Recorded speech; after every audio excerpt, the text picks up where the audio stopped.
Hi hello అండి. ఎలా ఉన్నారు? నేనైతే చాలా చాలా బాగున్నాను. మీరందరూ కూడా బాగుండాలని మనస్ఫూర్తిగా కోరుకుంటున్నాను. సుగుణ వంటింటికి స్వాగతం. ఈరోజు నాకైతే గారెలు తినాలనిపించిందండి. అది కూడా చికెన్ కర్రీతో గారెలు. చాలా రోజులైంది కదా అని చెప్పి తయారు చేద్దాం అనుకున్నాను. ఇంతలో మా పిల్లలు కూడా మాకు కూడా గారెలు చికెన్ కర్రీ తిని చాలా రోజులైంది అన్నారు. మరి ఇంకెందుకు ఆలస్యమని నేనైతే రెడీ చేయడం మొదలుపెట్టేస్తాను.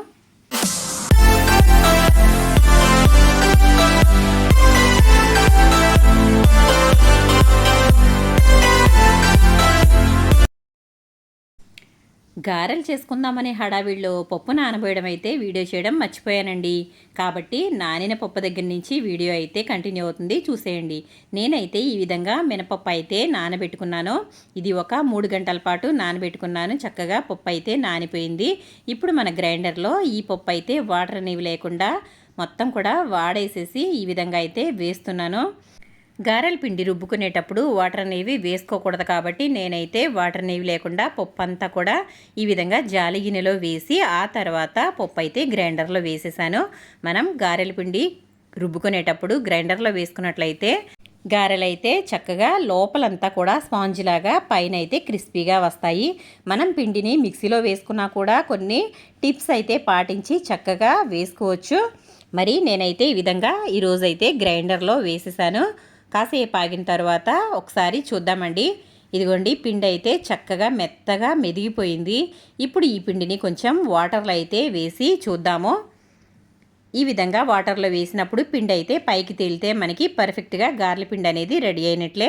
మనకి పిండి అంతా నలిగిపోయింది కాబట్టి ఇందులో మనం రుచికి సరిపడా సాల్ట్ అయితే వేసేసుకుందాము. నేను ఇక్కడ కల్లుప్పు అయితే వేస్తున్నానండి.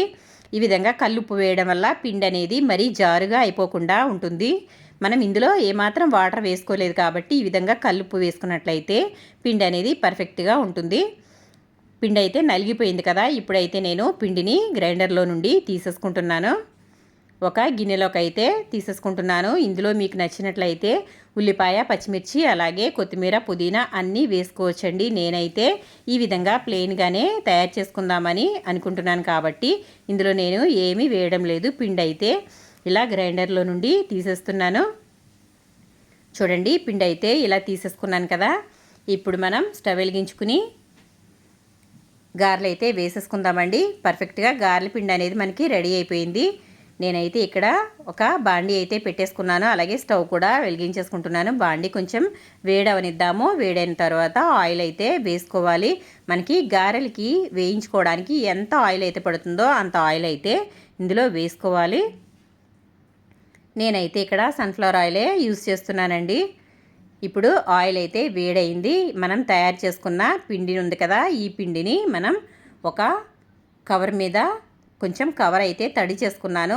ఆ తర్వాత కొంచెం చెయ్యి కూడా తడి చేసుకుని పిండి అయితే మనకి కావలసిన సైజులో ఈ విధంగా ముద్దలైతే తయారు చేసుకుని ఈ కవర్ మీద పెట్టి గారెల షేప్లో వత్తుకోవాలి.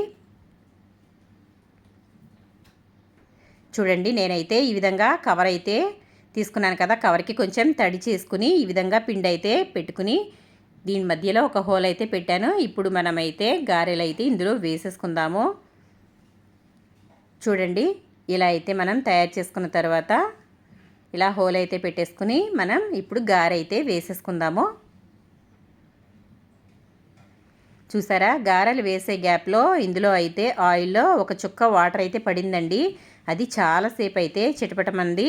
కాబట్టి మనం ఈ విధంగా డీప్ ఫ్రైలు చేసుకునేటప్పుడు చాలా జాగ్రత్తగా ఉండాలండి. ఎందుకంటే ఆయిల్లో వాటర్ అనేది పడితే అది మీదకి చిందుతుంది, మచ్చలు అనేవి అలాగే మిగిలిపోతాయి కదండి. కాబట్టి మనం వంట చేసేటప్పుడు చాలా జాగ్రత్తగా ఉండి దూరంగా ఉండి వంట అయితే చేసుకోవాలి. నేనైతే ఈ విధంగా గారెలు అనేవి వేసేసుకుంటున్నాను. చూసారు కదా, కొంచెం వేగేసరికి ఇవి పైకి తేలిపోయాయి.